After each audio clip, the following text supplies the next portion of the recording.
Hello दोस्तों।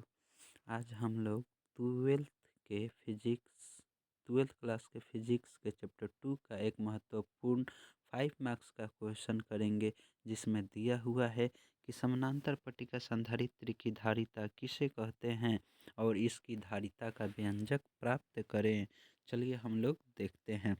जब दो धातु के प्लेट को एक दूसरे के समानांतर रखा जाता है जब दो धातु के प्लेट को एक दूसरे के समानांतर रखा जाता है तो इससे जो प्राप्त संधारित्र होता है, इस संधारित्र को ही हम लोग समानांतर पट्टिका संधारित्र कहते हैं। जैसे कि देख सकते हैं, इसमें एक हमारा ये धातु का प्लेट हो गया जिस पर +Q आवेश है, और ये हमारा दूसरा धातु का प्लेट हो गया जिस पर -Q आवेश है। और इसके कारण विद्युतीय क्षेत्र तीव्रता इस पॉइंट पर E1 है, और इसके कारण विद्युतीय क्षेत्र तीव्रता इस पॉइंट पर E2 है, और इस ऋणावेशित प्लेट को अर्थिंग कर दिया जाता है। तो इस प्रकार के संधारित्र को समानांतर पट्टिका संधारित्र कहते हैं। ठीक, अब चलिए देखते हैं कि इसका व्यंजक कैसे प्राप्त करेंगे। इसके व्यंजक के लिए सबसे पहले मान लेंगे कि माना कि संधारित्र के प्रत्येक प्लेट का क्षेत्रफल a है एवं इनके बीच की दूरी d है। साथ ही इन्हें वायु में रखा गया है। जैसा कि देख सकते हैं कि ये हमारा एक का हो गया, समानांतर पट्टिका संधारित्र हो गया, जिस पर इसके पहले प्लेट पर +Q आवेश है और दूसरे प्लेट पर -Q आवेश है। इस +Q आवेश के कारण विद्युतीय क्षेत्र तीव्रता दूर की तरफ होता है, और इस -Q आवेश के कारण विद्युतीय क्षेत्र तीव्रता आवेश की ओर ही होता है।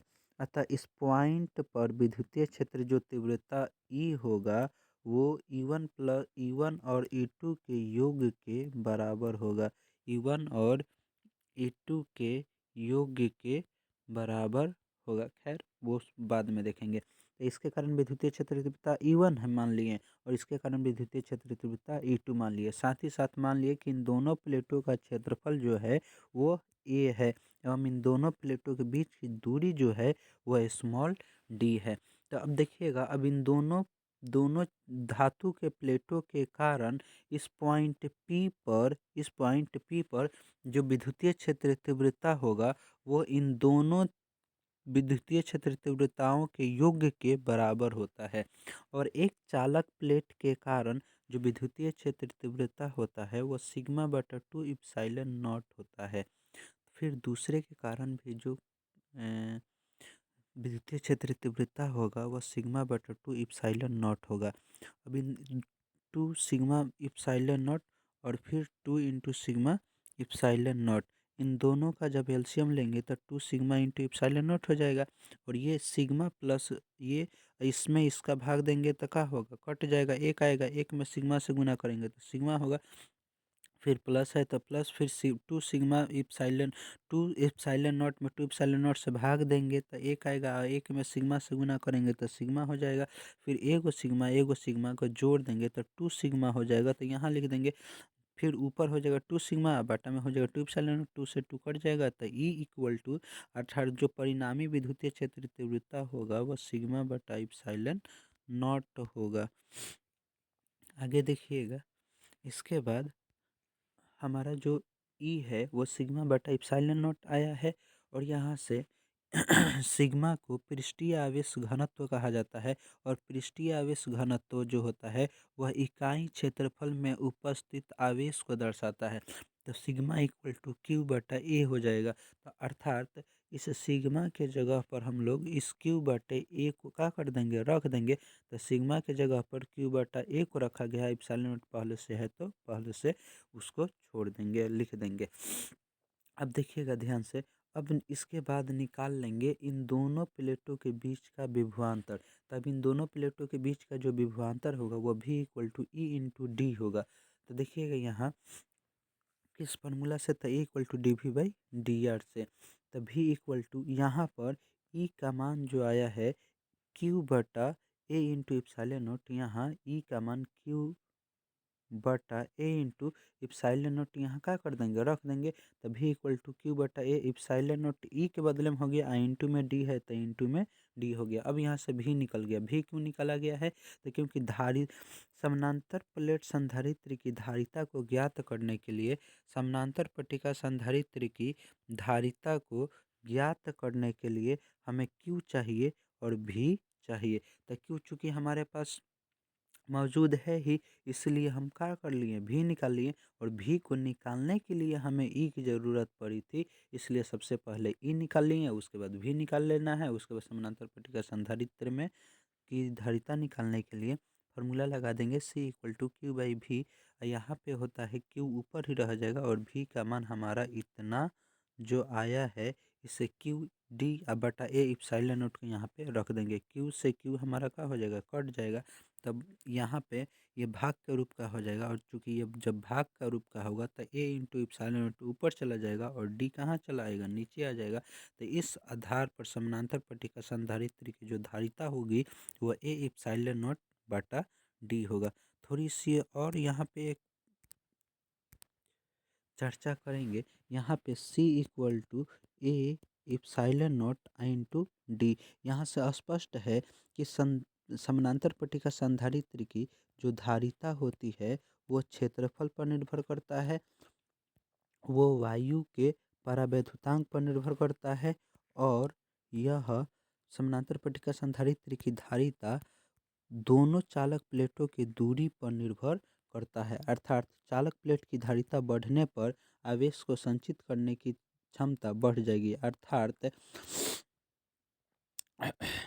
अर्थात चालक की धारिता भी बढ़ जाएगी, और चालक प्लेटों के बीच की दूरी कम करने पर चालक प्लेटों के बीच की दूरी कम करने पर भी चालक प्लेटों के बीच की दूरी कम करने पर भी चालक द्वारा आवेश को संचित करने की क्षमता भी बढ़ जाएगी।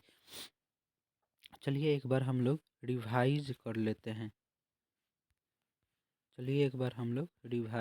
कर लेते हैं।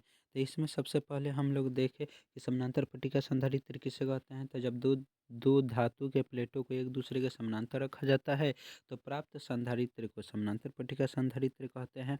जैसे इस पर प्लस क्यू हो गया, ये माइनस क्यू हो गया। इसके बाद देखिएगा, यहाँ से समानांतर पट्टिका संधारित्र निकालने के लिए सबसे पहले व्यंजक निकालने के लिए मान लेंगे कि माना कि संधारित्र के प्रत्येक प्लेट का क्षेत्रफल ए है एवं इनके बीच की दूरी वो डी है, साथ ही इन्हें वायु में रखा गया है। अब इन दोनों प्लेटों के कारण कुल विद्युतीय क्षेत्र तीव्रता जो होगा वो E equal to E1 plus E2 होगा, और E का मान सिग्मा बटा 2 इप्सिलॉन नॉट होता है एक चालक प्लेट के कारण।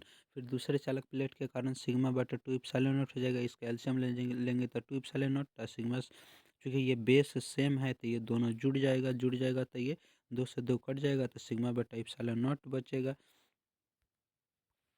अब यहाँ से ई का मान सिग्मा बटा इप्सिलॉन नॉट आ गया। चूँकि सिग्मा जो है वो पृष्ठीय आवेश घनत्व है, पृष्ठीय आवेश घनत्व बराबर होता है क्यू बटा ए, इसलिए पृष्ठीय आवेश घनत्व अर्थात सिग्मा के बदले में क्यू बटा ए लिख देंगे, और यहाँ से इप्सिलॉन नॉट है तो इप्सिलॉन नॉट लिख देंगे। इसके बाद हम इन दोनों चालक प्लेटों के बीच का विभवांतर निकाल देंगे। विभवांतर E equal to d V by d r से निकाल लेंगे, तभी equal to E into d हो जाएगा।